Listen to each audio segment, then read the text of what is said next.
ঠিক এই জায়গাটা বেচে ফেলামু। খুব দামি জায়গা, গুরুত্বপূর্ণ যেমন, ব্যবসায়ীও তেমন। বুঝলেন ব্যাপারটা? সাদা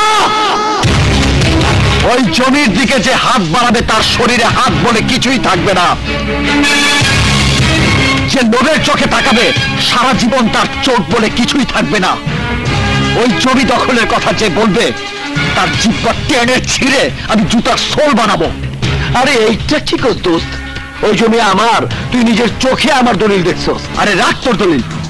যে জমিতে 20 বছর ধরে অসহায় বৃদ্ধা মহিলাদের জন্য বৃদ্ধা নিবাস চলছে, 15 বছর আগে তোর নামে সেই জমির দলিল হয় কিভাবে?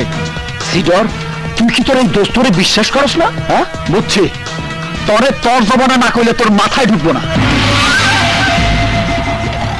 15 বছর আগে তুই কই আসিলি?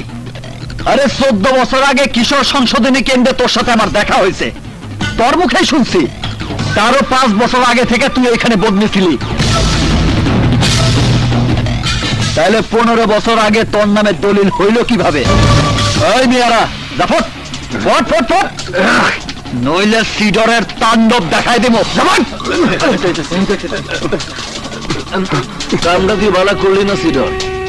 তুই তো জানস নাম আমার সাদা কিন্তু ক্যারেক্টার লাল। তুই যখন দোস্তির মানই রাখলি না, দোস্তির মান দোস্তির জায়গায় ঠিকই থাকবো। আরে দোস্তি জিন্দা থাকে কলিজার ভেতর, আর মিথ্যার উপর বাইচা থাকে দুশ্মনী। সত্য মিথ্যা বুঝি না। ওই জমি আমার চাই, আমি যা চাই তা হাসিল কইরাই ছাড়ি। ওই জমি আমি দখল কইরাই ছাড়ু। চল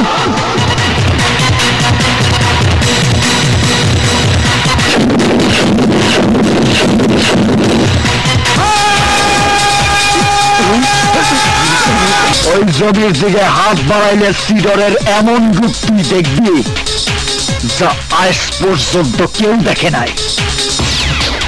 সিডরে মাইরা ফেলায় আমি মুন্না হইতে চাইছিলাম তোর জন্য, শুধু তোর জন্য আমি সিডরে বাঁচায় রাখলাম। শুধু তোস বলে ডাকস তাই, নইলে এমন কাম করতে তুই আমারে পাঠাইছিলি যার প্রতিশোধ নিতে শুধু তুই না, তোর এই পাপের রাজ্য আমি ছাড় করে দিয়ে যাইতাম।